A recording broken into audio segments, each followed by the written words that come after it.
ಸೀತಾಮಾತೆ ಲವಕುಶರಿಗೆ ಜನ್ಮ ಕೊಟ್ಟಂತ ಸ್ಥಳ, ಸೀತಾಮಾತೆ ಅಗ್ನಿ ಪ್ರವೇಶ ಮಾಡಿದಂತ ಸ್ಥಳ, ಲವಕುಶರು ಮತ್ತೆ ರಾಮ ಯುದ್ಧ ಮಾಡಿದಂತ ಸ್ಥಳ, ಲವಕುಶರಿಗೆ ಜನ್ಮ ಕೊಟ್ಟಿದ್ರಲ್ಲ ಆಗ ಈ ಮಣ್ಣು ತುಂಬಾ ಶುದ್ಧವಾಗಿದೆ. ಸ್ವತಃ ಸೀತಾಮಾತೆನೆ ತನ್ನ ಬಟ್ಟೆಗಳನ್ನ ಒಗ್ದಿರೋ ಅಂತ ಜಾಗ. ಸೀತಾಮಾತೆ ಒಂದ್ ಚೂರು ಉರುಳಿದ ತಕ್ಷಣ ಈ ಬಂಡೆನೆ ಅವ್ರಿಗೆ ದಾರಿ ಮಾಡ್ಕೊಡುತ್ತೆ. ಸೀತಾಮಾತೆ ಭೂಮಿ ತಾಯಿಯ ಮಡಿಲು ಸೇರಿದಂತ ಸ್ಥಳ, ಲವಕುಶರು ಊಟ ಮಾಡಿದಂತ ಸ್ಥಳ, ಹಾಗೆ ಆಡಿ ಬೆಳೆದಿದಂತ ಮನೆ ಇದು. ಬಟ್ಲು, ಪಾತ್ರೆ, ತಟ್ಟೆ ಉಪಯೋಗಿಸ್ತಿದ್ದಂಥದ್ದು ಎಲ್ಲಾನು ಆಂಜನೇಯ ಸ್ವಾಮಿ ಉಲ್ಟಾ ಮಾಡಿರೋದು, ನಾಶ ಆಗ್ಬಾರ್ದು ಅಂತ. ನೋಡಿ ತಾಮ್ರಸ್ಕೊಂಡು ಭಾರತದ ಪುಣ್ಯ ಕ್ಷೇತ್ರಗಳಲ್ಲಿ ಈ ಕ್ಷೇತ್ರ ಅವನಿ ಕ್ಷೇತ್ರ ಕೂಡ ಒಂದು. ಅದು ತುಂಬಾ ಜನಕ್ಕೆ ಗೊತ್ತಿಲ್ಲ. ನಮಸ್ತೆ ಎಲ್ರಿಗೂ, welcome to Chandan K Shetty YouTube channel. ನಾನಿವತ್ತು ಎಲ್ಲೋಗ್ತಿದ್ದೀನಿ ಗೊತ್ತಾ? ಇದನ್ನ ಸೀತಾ ಬೆಟ್ಟ ಅಂತಾರೆ, ಹಾಗೆ ವಾಲ್ಮೀಕಿ ಅವರ ಮೂಲ ಆಶ್ರಮ ಅಂತಾರೆ. ಸೊ ಈ ಎಲ್ಲಾ ತರ ಹೆಸರಿಂದ ಕರೆಯಲ್ಪಟ್ಟಂತಹ ಅವನಿ ಬೆಟ್ಟಕ್ಕೆ ಬಂದಿದ್ದೀನಿ.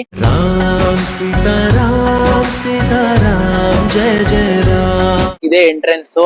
ಇಲ್ಲಿ ನೋಡ್ಬೋದು ಅವನಿ ಶ್ರೀ ಸೀತಾ ಮಾತೆ ಬೆಟ್ಟ ಅಂತ ಹಾಕಿದ್ದಾರೆ. ಇಲ್ಲಿ ನೋಡಿ, ಅಲ್ಲಿದೆ ಬೆಟ್ಟ, ಅಷ್ಟು ದೂರ ಇದೆ ಬೆಟ್ಟ, ಹತ್ಬೇಕು ಟಾಪ್. ರಾಮಾಯಣದಲ್ಲಿ ರಾಮ ರಾವಣನ ಸಂಹಾರ ಮಾಡಿದ ನಂತರ ರಾಮ, ಲಕ್ಷ್ಮಣ, ಸೀತಾಮಾತೆ ಎಲ್ಲರೂ ಕೂಡ ತಮ್ಮ ರಾಜ್ಯಕ್ಕೆ ಹಿಂದಿರುಗ್ತಾರೆ.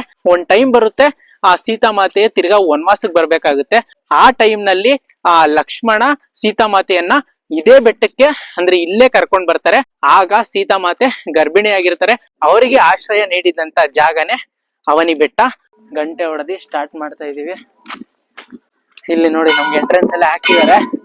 ವಾಲ್ಮೀಕಿ ಪರ್ವತ ಅವನಿ 666 ಮೆಟ್ಲಿದೆ. ಸೊ ಟ್ರೆಕ್ಕಿಂಗ್ ಮಾಡ್ಬೇಕಂದ್ರೆ 666 ಮೆಟ್ಲು ಈಸಿಯಾಗಿ ಇದೆ. ಮೆಟ್ಲು ಆರಾಮಾಗಿ ಹತ್ಬೋದು. ಹಾಗೆ ಒಂಚೂರು ಮುಂದೆ ಬಂದ್ರೆ ನಮ್ಗೆ ಇಲ್ಲಿ ದಾರಿ ಹಾಕಿದ್ದಾರೆ ನೋಡಿ. ಶ್ರೀ ವಾಲ್ಮೀಕಿ ಅವರ ಮೂಲಾಶ್ರಮ ಅಲ್ಲಿದೆ ನೋಡಿ. ಅದೇ ಆಶ್ರಮ ಒಳಗಡೆ ಹೋಗಿ ತೋರಿಸ್ತೀನಿ. ಇಲ್ಲೂ ಕೂಡ ಎಲ್ಲ ರೂಟ್ಗಳು ಹಾಕಿದ್ದಾರೆ. ಸೊ ಆಶ್ರಮ ಒಳಗಡೆ ಹೋಗೋಣ ಬನ್ನಿ. ಹಾಗೆ ನಮ್ಗಿಲ್ಲಿ ಪಂಚ ಪಾಂಡವರ ದೇವಸ್ಥಾನ ಕೂಡ ಇದೆ, ಅದನ್ನು ನೋಡ್ಬೋದು. ಸೊ ಇವಾಗ ನಾವು ವಾಲ್ಮೀಕಿ ಅವರ ಆಶ್ರಮಕ್ಕೆ ಹೋಗ್ತಾ ಇದೀವಿ ಒಳಗಡೆ. ಇದೇ ನೋಡಿ ವಾಲ್ಮೀಕಿ ಅವರ ಆಶ್ರಮ, ಮೂಲ ಆಶ್ರಮ, ಮೂಲ ಸ್ಥಳ. ವಾಲ್ಮೀಕಿ ಅವರ ಮೂರ್ತಿ ನೋಡ್ಬೋದು, ವಾಲ್ಮೀಕಿ ಅವರ ಮೂರ್ತಿ. ಹಾಗೆ ಪಕ್ಕದಲ್ಲೇ ಶ್ರೀ ವೀರಭದ್ರ ಸ್ವಾಮಿ ಮೂರ್ತಿ ನೋಡ್ಬೋದು. ಈ ಒಂದು ಚಿಕ್ಕ ಸ್ಥಳ ಇದೆಯಲ್ವಾ ನೋಡಿ, ಇದೇ ಸ್ಥಳದಲ್ಲಿ ತಾಯಿ ಸೀತಾಮಾತೆ ಜೋಡಿ ಮಕ್ಕಳಿಗೆ ಅಂದ್ರೆ ಲವಕುಶರಿಗೆ ಜನ್ಮ ಕೊಟ್ಟಂತ ಸ್ಥಳ ಇದು. ಎಷ್ಟು ವಿಶಾಲವಾಗಿದೆ, ಸಖತ್ತು ಚಿಕ್ಕ ಗುಹೆ. ಮತ್ತೆ ಈ ಮಣ್ಣು ಏನಿದೆಯಲ್ವಾ, ಈ ಮಣ್ಣು ನಾವೇನ್ ನೋಡ್ತೀವಲ್ವಾ, ಇದು ತುಂಬಾ ಶುದ್ಧವಾದ ಮಣ್ಣು. ಸೊ ಇದನ್ನ ನೀರ್ಗೆ ಹಾಕೊಂಡು ಕುಡಿದ್ರೆ ನಮ್ಗೆ ಆರೋಗ್ಯ ಸಮಸ್ಯೆ ಏನಾದ್ರು ಇತ್ತಂದ್ರೆ ಹೋಗುತ್ತಂತೆ ಅಂತ ಹೇಳ್ತಾರೆ. ಯಾಕಂದ್ರೆ ಇಲ್ಲಿ ಸೀತಾಮಾತೆ ಲವಕುಶರಿಗೆ ಜನ್ಮ ಕೊಟ್ಟಿದ್ರಲ್ಲ, ಆಗ ಈ ಮಣ್ಣು ತುಂಬಾ ಶುದ್ಧವಾಗಿದೆ. ಜಾಗ ನೋಡ್ಬೋದು, ತುಂಬಾ ಚಿಕ್ಕ ಜಾಗ ಇದು.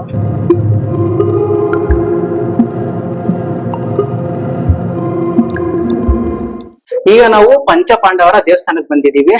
ಇನ್ನೊಂದ್ ಏನಂದ್ರೆ, ನಾವೆಲ್ಲಾ ಕಡೆ ಗಮನಿಸ್ಬೋದು, ಪಾಂಡವರು ಎಲ್ಲೆಲ್ಲಿ ವನವಾಸ ಮಾಡಿರ್ತಾರೆ ಅಲ್ಲಿ ಎಲ್ಲಾ ಕಡೆನವರು ಒಂದು ಶಿವಲಿಂಗನ ಪ್ರತಿಷ್ಠಾಪನೆ ಮಾಡಿರ್ತಾರೆ. ಇಲ್ಲೂ ಕೂಡ ಶಿವಲಿಂಗನ, ಪ್ರತಿಯೊಬ್ರು ಒಂದೊಂದು ಶಿವಲಿಂಗನ ಪ್ರತಿಷ್ಠಾಪನೆ ಮಾಡಿದ್ದಾರೆ. ನಾವು ಅದನ್ನ ನೋಡ್ಬೋದು. ಬನ್ನಿ ತೋರಿಸ್ತೀನಿ ನಿಮ್ಗೆ. 5 ಲಿಂಗ ನೋಡ್ಬೋದು ನಾವು. ಯುಧಿಷ್ಠಿರ ಲಿಂಗ, ಅರ್ಜುನ ಲಿಂಗ, ಸಹದೇವಲಿಂಗ, ಭೀಮಲಿಂಗ, ನಕುಲಲಿಂಗ. ಸೊ 5 ಲಿಂಗನ ಇಲ್ಲಿ ಪ್ರತಿಷ್ಠಾಪನೆ ಮಾಡಿದ್ದಾರೆ. ದಯವಿಟ್ಟು ಬರುವ ಭಕ್ತಾದಿಗಳು ಪ್ಲಾಸ್ಟಿಕ್ ಅನ್ನ ತಂದ್ರೆ ತಾವೇ ಹೊರಗಡೆ ತಗೊಂಡು ಹೋಗ್ಬೇಕಾಗಿ ತಮ್ಮಲ್ಲಿ ಮನವಿ ಮಾಡ್ಕೊಳ್ತಾ ಇದೀವಿ. ನಮ್ಮ ಬೆಟ್ಟವನ್ನು ಸ್ವಚ್ಛ ಬೆಟ್ಟ ಮಾಡಬೇಕಂತ ನಾವು ಒಳ್ಳೆ ಉದ್ದೇಶವನ್ನು ಇಟ್ಕೊಂಡು ಎಲ್ಲಾ ಗುಡಿಗಳ ಹತ್ರ ನಾವು ಪ್ರತಿ ಭಾನುವಾರ ಸ್ವಚ್ಛಗೊಳಿಸ್ತಾ ಇದೀವಿ. ದಯವಿಟ್ಟು ನೀವು ಸಹಕರಿಸಿ, ಭಕ್ತಾದಿಗಳು ಸಹಕರಿಸಿ, ಪ್ರವಾಸಿಗರು ಸಹಕರಿಸಿ ಅಂತ ತಮ್ಮಲ್ಲಿ ವಿನಂತಿಸಿಕೊಳ್ತೇನೆ. ಇನ್ನ ಮುಂದೆ ಹೋಗೋಣ. ಹೀಗೆ ನಮ್ಗೆ ಹೋಗ್ತಾ ಹೋಗ್ತಾ ಹೋಗ್ತಾ ಒಂದೊಂದೇ ಕಥೆಗಳು ಸಿಗ್ತಾ ಹೋಗುತ್ತೆ. ಇವಾಗ ನಾನ್ ಬಂದಿರೋಂತ ಸ್ಥಳ ಸ್ವತಃ ಸೀತಾಮಾತೆನೆ ತನ್ನ ಬಟ್ಟೆಗಳನ್ನ ಒಗ್ದಿರೋಂತ ಜಾಗ. ಇದೇ ಜಾಗದಲ್ಲಿ ಸೀತಾಮಾತೆ ಬಟ್ಟೆಗಳನ್ನ ಒಗ್ದಿರೋದು. ಕೇಳಕ್ಕೆ ಸ್ವಲ್ಪ ನಿಮ್ಗೆ ಹೌದಾ ಅಂತ ಅನಿಸ್ಬೋದು, ಬಟ್ ಹೌದು. ಈಗ ಪ್ರವಾಸಿಗರು ಏನ್ ಬಂದು ಇದನ್ನೆಲ್ಲ ವಾಟರ್ ಬಾಟಲ್ ಅದು ಇದು ಎಲ್ಲ ವೇಸ್ಟ್ ನೆಲ್ಲ ಬಿಸಾಕಿ ಸ್ವಚ್ಛತೆನ ಹಾಳು ಮಾಡಿದ್ದಾರೆ. ಬಟ್ ಇದೇ ಜಾಗದಲ್ಲಿ ಸೀತಾಮಾತೆ ಬಟ್ಟೆ ಒಗಿತಿದ್ದು. ಹಾಗೆ ನಿಮ್ಗೆ ಒಂದು ಗುರುತು ತೋರಿಸ್ಬೋದು. ಈಗ ಏನಾದ್ರು ನೈಟ್ ಆಯ್ತು ಅನ್ಕೊಳ್ಳಿ, ಇಲ್ಲಿ ನೋಡಿ ದೀಪ, ಅಂದ್ರೆ ನೈಟ್ ಆದ್ರೆ ಬಟ್ಟೆ ಒಗಿಬೇಕಾದ್ರೆ ಅಂದ್ರೆ ರಾತ್ರಿ ಆಗುತ್ತಲ್ಲ, ಅದಕ್ಕೆ ಇಲ್ಲಿ ದೀಪಗಳನ್ನ ಇಟ್ಕೊಂಡು ಆ ಬೆಳಕಲ್ಲಿ ಇಲ್ಲಿ ಬಟ್ಟೆ ಒಗಿತಿದ್ದಂಥದ್ದು. ಸೊ ಇದು ಸೀತಾದೇವಿ ಹಾಲ್ ಬಟ್ಟಿ ಅಂತ ಹೇಳ್ತಾರೆ. ಅಂದ್ರೆ ಮಕ್ಕಳಿಗೆ, ಲವಕುಶರಿಗೆ ಹಾಲು ಕೊಟ್ಟಂತ ಬಟ್ಲು. ಅದಕ್ಕೋಸ್ಕರನೇ ಇಲ್ಲಿ ಪೂಜೆ ಕೂಡ ಮಾಡಿದ್ದಾರೆ. ನನ್ನಿಂದ ಏನ್ ನೋಡ್ತಿದ್ದೀರಲ್ಲ, ಇದೇ ಜಾಗದಲ್ಲಿ ಅಂದ್ರೆ ಇದೇ ಮನೆಯಲ್ಲಿ ಸೀತಾಮಾತೆ ಲವಕುಶರು ಇದ್ದಿದ್ದಂಥದ್ದು, ಲವಕುಶರು ಆಡಿ ಬೆಳೆದಂತ ಮನೆ, ಹಾಗೆ ಸೀತಾಮಾತೆ ಲವಕುಶರು ಊಟ ಮಾಡಿದಂತ ಮನೆ, ತಾಯಿ ಮನೆ ಅಂತ ನಾವು ಬೋರ್ಡ್ ನೋಡ್ತಿದೀವಲ್ಲ. ಸೊ ಬನ್ನಿ ತಾಯಿ ಮನೆಗೆ ಹೋಗೋಣ. ಒಂದು ಎಷ್ಟು ಚಿಕ್ಕ ಸ್ಥಳ ಇದೆ ಅಂದ್ರೆ ನಿಜವಾಗ್ಲೂ ನಂಬಕ್ಕೆ ಸಾಧ್ಯ ಇಲ್ಲ. ಸರಳ ಜೀವನ ಮಾಡಿದ್ರು ಸೀತಾಮಾತೆ ಹಾಗೆ ಲವಕುಶ ಅಂತ.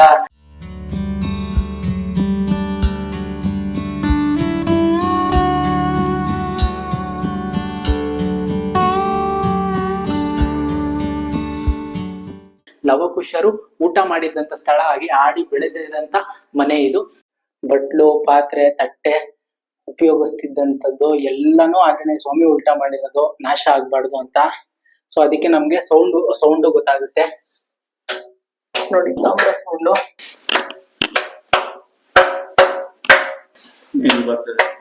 ಇಲ್ಲಿ ತಾಮ್ರ ಸೌಂಡ್ ಬರುತ್ತೆ ನೋಡಿ, ಪಾತ್ರೆ ಸೌಂಡ್.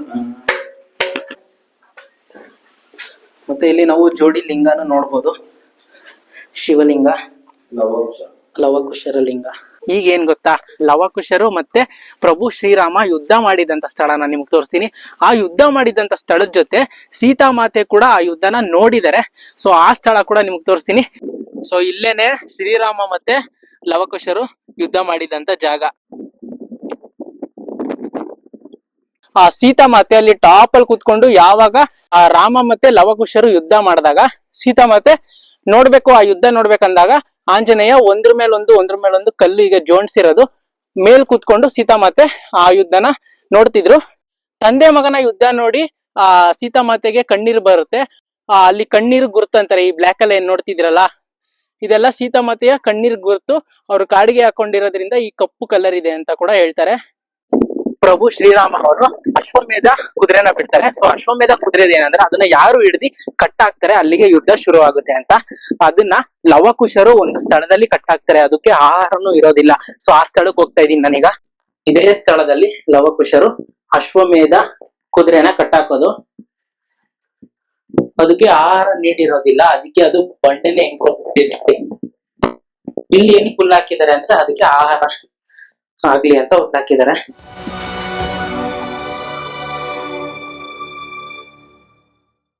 ಸೀತಾಮಾತೆ ವನವಾಸಕ್ಕೆ ಬರ್ಬೇಕಾದ್ರೆ ಆ ರಾಮನ ತಮ್ಮ ಲಕ್ಷ್ಮಣನೇ ಸೀತಾಮಾತೆನ ಕರ್ಕೊಂಡ್ ಬರೋದು. ಸೊ ಕರ್ಕೊಂಡ್ ಬರ್ಬೇಕಾದ್ರೆ ಆ ಸೀತಾಮಾತೆಗೆ ಇಲ್ಲಿ ಬಂಡೆ ಇದೆಯಲ್ಲ, ಸೊ ಈ ಜಾಗದಲ್ಲಿ ಆ ತಾಯಿಗೆ ದಾಹ ಆಗುತ್ತೆ, ನೀರ್ ಕುಡಿಯೋ ದಾಹ ಆಗುತ್ತೆ. ಲಕ್ಷ್ಮಣ ತನ್ನ ಬಿಲ್ಲಿಂದ ಹೊಡೆದಾಗ ಇಲ್ಲಿ ನೀರು ಉತ್ಪತ್ತಿ ಆಗುತ್ತೆ.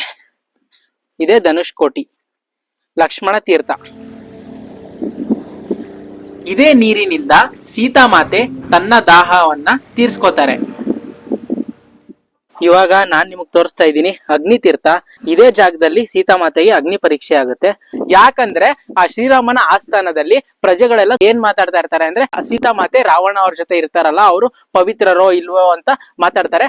ಅದಕ್ಕೋಸ್ಕರನೇ ಪ್ರಭು ಶ್ರೀರಾಮ ಸೀತಾಮಾತೆಗೆ ಅಗ್ನಿ ಪ್ರವೇಶ ಮಾಡೋದಕ್ಕೆ ಹೇಳ್ತಾರೆ. ಸೀತಾಮಾತೆಗೆ ಅಗ್ನಿ ಪರೀಕ್ಷೆ ಆಗುತ್ತೆ. ಇಲ್ಲಿ ಬೆಂಕಿನ ಹಾಕ್ಬಿಟ್ಟು ಸೀತಾಮಾತೆ ನಡ್ಕೊಂಡ್ ಬರ್ಬೇಕಾದ್ರೆ ಸೊ ಅವ್ರು ಇಟ್ಟಂತ ಪ್ರತಿ ಹೆಜ್ಜೆಗೂ ಕೂಡ ಇಲ್ಲಿ ನೀರ್ ಬರುತ್ತೆ. ಇಲ್ಲಿ ನೋಡಿ, ನೀರ್ ಇನ್ನು ನಾವು ನೋಡ್ಬೋದು. ಅಗ್ನಿ ತೀರ್ಥ ತುಂಬಾ ಪವಿತ್ರವಾದ ಸ್ಥಳ. ಇಲ್ಲಿ ಹಾಕಿದ್ದಾರೆ ನೋಡಿ ಅಗ್ನಿ ತೀರ್ಥ ಅಂತ. ಸೀತಾಮಾತೆಗೆ ಇನ್ನೊಂದು ಪರೀಕ್ಷೆ ಎದುರಾಗುತ್ತೆ, ಅದೇ ಉರುಳುಗುಂಡು. ಸೊ ನಾವಿಲ್ಲಿ ಏನ್ ಬ್ಯಾಕ್ ಸೈಡ್ ನೋಡ್ತಿದೀವಲ್ಲ, ಈ ಬಂಡೆ ಇದೆಯಲ್ಲ, ಇದೇ ಉರುಳುಗುಂಡು.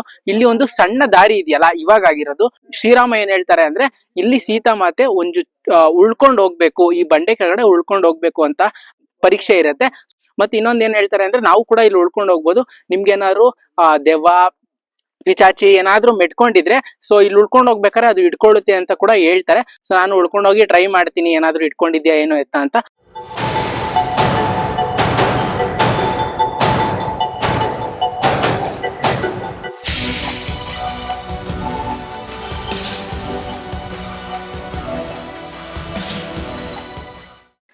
ಸದ್ಯ ಒಳ್ಳೆ ಹೆಂಗಿತ್ತು ಅಂದ್ರೆ ಎಕ್ಸ್ಪೀರಿಯನ್ಸು, ಸಖತ್ ಎಕ್ಸ್ಪೀರಿಯನ್ಸು, ಸೂಪರ್ ಆಗಿತ್ತು. ಆರಾಮಾಗಿ ಉಳ್ಕೊಂಡು ಹೋಗ್ಬೋದು. ಸದ್ಯ ಯಾವುದೇ ರೀತಿ ಕೆಟ್ಟ ದೃಷ್ಟಿ ಆಗಿರ್ಲಿ, ಪಿಚಾಚಿ ದೆವ್ವ ಇದೇನು ಮೆಟ್ಕೊಂಡಿಲ್ಲ. ಫುಲ್ಲು ತುಂಬಾ ಅಂದ್ರೆ ತುಂಬಾ ಚಿಕ್ಕದೇನಿಲ್ಲ, ಆರಾಮಾಗಿ ಉಳ್ಕೊಂಡು ಹೋಗ್ಬೋದು. ಅಂದ್ರೆ ಈ ಬೆಟ್ಟನೇ ಸೀತಾಮಾತೆ ಉಳ್ಕೊಂಡು ಒಂಚೂರು ಹೋದಾಗ ಈ ಬೆಟ್ಟನೇ ದಾರಿ ಮಾಡ್ಕೊಟ್ಟಿದ್ದಂತೆ ಅವ್ರಿಗೆ ಫುಲ್ಲು ಉಳ್ಕೊಂಡು ಹೋಗೋದಕ್ಕೆ. ಸೊ ಈ ಪರೀಕ್ಷೆ ಕೂಡ ಅವರು ಮುಗಿಸ್ತಾರೆ. ನಾವು ಅಲ್ಲಿಂದ ಸ್ಟಾರ್ಟ್ ಮಾಡಿದ್ದು, ಅದೇ ಅಲ್ಲಿ 3 ಕಲ್ಲಿದೆಯಲ್ಲ, ಸೊ ಅಲ್ಲಿಂದ ಸ್ಟಾರ್ಟ್ ಮಾಡಿದ್ದು ನಡ್ಕೊಂಡ್ ಬಂದು ಇಷ್ಟೆಲ್ಲ ನಡ್ಕೊಂಡ್ ಬಂದು ಫೈನಲಿ ದೇವಸ್ಥಾನಕ್ಕೆ ಬಂದಿದೀವಿ. ಈಗ ನಾವು ಕಥೆಯ ಕೊನೆಯ ಹಂತಕ್ಕೆ ಬಂದಿದೀವಿ. ಶ್ರೀರಾಮರಿಗೆ ಗೊತ್ತಿರೋದಿಲ್ಲ ಲವಕುಶರು ಅವರ ಮಕ್ಕಳಂತ, ಲವಕುಶರಿಗೂ ಗೊತ್ತಿರೋದಿಲ್ಲ ಶ್ರೀರಾಮ ಅವರು ತಂದೆ ಅಂತ. ಸೊ ಇದು ಅವರಿಬ್ರು ಯುದ್ಧ ನಡೀತಾ ಇರತ್ತಲ್ಲ, ಅವಾಗ ವಾಲ್ಮೀಕಿ ಮಹರ್ಷಿ ಅವ್ರಿಗೆ ಈ ವಿಷಯ ಗೊತ್ತಾಗುತ್ತೆ. ವಾಲ್ಮೀಕಿ ಮಹರ್ಷಿಗಳು ಹೇಳ್ತಾರೆ ಶ್ರೀರಾಮನಿಗೆ, ಸೊ ಇವ್ರ ಲವಕುಶರು ಯಾರು ಅಲ್ಲ, ಸ್ವತಃ ನಿನ್ನ ಮಕ್ಕಳೇ ಅಂತ ಹೇಳ್ತಾರೆ. ಸೊ ಅವಾಗ ಶ್ರೀರಾಮರಿಗೆ ಗೊತ್ತಾಗುತ್ತೆ ಅವರಿಬ್ರು ನನ್ನ ಮಕ್ಕಳೇ ಅಂತ, ಲವಕುಶರಿಗೂ ಗೊತ್ತಾಗುತ್ತೆ ಶ್ರೀರಾಮ ಅವರ ತಂದೆ ಅಂತ. ಎಲ್ಲರೂ ಒಂದಾಗ್ತಾರೆ. ಒಂದಾದ್ಮೇಲೆ ಇದೇ ಜಾಗದಲ್ಲಿ ಸೀತಾಮಾತೆ ಬಂದ್ಬಿಟ್ಟು ತನ್ನ ಕಾರ್ಯಗಳನ್ನೆಲ್ಲ ಮುಗಿಸಿದೀನಿ ಅಂತ ಭೂಮಿ ತಾಯಿಯ ಮಡಿಲಿಗೆ ಸೇರುವಂತ ಜಾಗ. ಸೊ ನಾವ್ ಹವೇಲಿ ಬೆಟ್ಟ ಕೆಳಗಡೆಯಿಂದ ನೋಡಿದಾಗ ಬೆಟ್ಟ ಟಾಪ್ ಅಲ್ಲಿ ನಮ್ಗೆ ಒಂದ್ ದೇವಸ್ಥಾನ ಕಾಣುತ್ತೆ. ಇದೇ ದೇವಸ್ಥಾನ. ಇಲ್ಲಿಗೆ ಬಂದ್ರೆ ನಾವು ಎಂಡ್ ಅಂತ ಅರ್ಥ. ಸೊ ಇದೇ ಜಾಗದಲ್ಲೇ ಸೀತಾಮಾತೆ ಭೂಮಿ ತಾಯಿಯ ಮಡಿಲಿಗೆ ಸೇರಿರುವಂತ ದೇವಸ್ಥಾನ. ಇಲ್ಲಿ ನಾವು ಹೊರಗಡೆ ಸೀತಾಮಾತೆಯ ದರ್ಶನ ಮಾಡ್ಬೋದು, ಹಾಗೆ ಹೆಜ್ಜೆ ಗುರುತು ಕೂಡ ಇದೆ ಅಂತ ಹೇಳ್ತಾರೆ. ಸೊ ನಾನು ನಿಮ್ಗೆ ತೋರಿಸ್ತೀನಿ ಅದನ್ನು ಕೂಡ.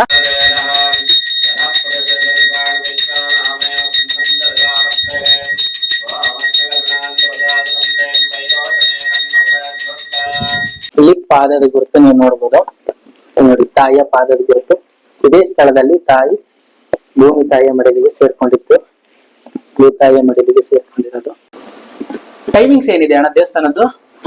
Timings Saturday Sunday 10 to 4, 10 to 5 o'clock Saturday Sunday. Monday ಇಂದ ಇರಲ್ಲ. ಮಂಡೆಯಿಂದ ಮಾಮೂಲಿ ಶುಕ್ರವಾರವರೆಗೂ ಮಾರ್ನಿಂಗ್ ಪೂಜೆ ಮುಗಿಸ್ಕೊಂಡು ನಾವು ಹೋಗ್ತೀರಾ? ಸೀತಾಮಾತೆ ತನ್ನ ಕಾರ್ಯಗಳನ್ನೆಲ್ಲ ಮುಗಿಸಿ ಭೂತಾಯಿಯ ಮಡಿಲಿಗೆ ಸೇರ್ಕೊಳ್ಳೋ ವಿಷಯ ಶ್ರೀರಾಮನಿಗೆ ಗೊತ್ತಾಗುತ್ತೆ. ಅದಾದ್ಮೇಲೆ ಗೊತ್ತಾಗಿದ ತಕ್ಷಣನೇ ಶ್ರೀರಾಮ ಬಂದ್ಬಿಟ್ಟು ಸೊ ಶಿವಲಿಂಗದ ಮುಂದೆ ತಪಸ್ಸಿಗೆ ಕೂರ್ತಾರೆ ಅಂತ, ದುಃಖದಿಂದ ತಪಸ್ಸಿಗೆ ಕೂರ್ತಾರೆ ಅಂತ ಹೇಳ್ತಾರೆ. ಸೊ ಆ ಸ್ಥಳ ಕೂಡ ನಾನೀಗ ಒಳಗಡೆ ಹೋಗಿ ನಿಮ್ಗೆ ತೋರಿಸ್ತೀನಿ. ಅಲ್ಲಿ ಶಿವನ ದರ್ಶನ ಮಾಡ್ಬೋದು. ಇದೇ ಜಾಗದಲ್ಲಿ ಶ್ರೀರಾಮ ತಪಸ್ ಮಾಡ್ತಿದ್ರು ಅಂತ ಹೇಳ್ತಾರೆ. ಟ್ರೆಕ್ಕಿಂಗ್ ಮುಗಿಸ್ಕೊಂಡು ವಾಪಸ್ ನಾವು ಕೆಳಗಡೆ ಬಂದ್ವಿ. ನೋಡಿದ್ರಲ್ಲ ಎಷ್ಟೆಲ್ಲಾ ಇನ್ಫಾರ್ಮೇಶನ್ ಇದೆ. ನಮ್ಮ ಕರ್ನಾಟಕದಲ್ಲಿನೇ ಇಷ್ಟೊಂದೆಲ್ಲ ಇನ್ಫಾರ್ಮೇಶನ್ ಇದೆ, ಇಷ್ಟೊಂದೆಲ್ಲ ಒಳ್ಳೊಳ್ಳೆ ಸ್ಥಳಗಳಿದೆ ನೋಡೋದಕ್ಕೆ.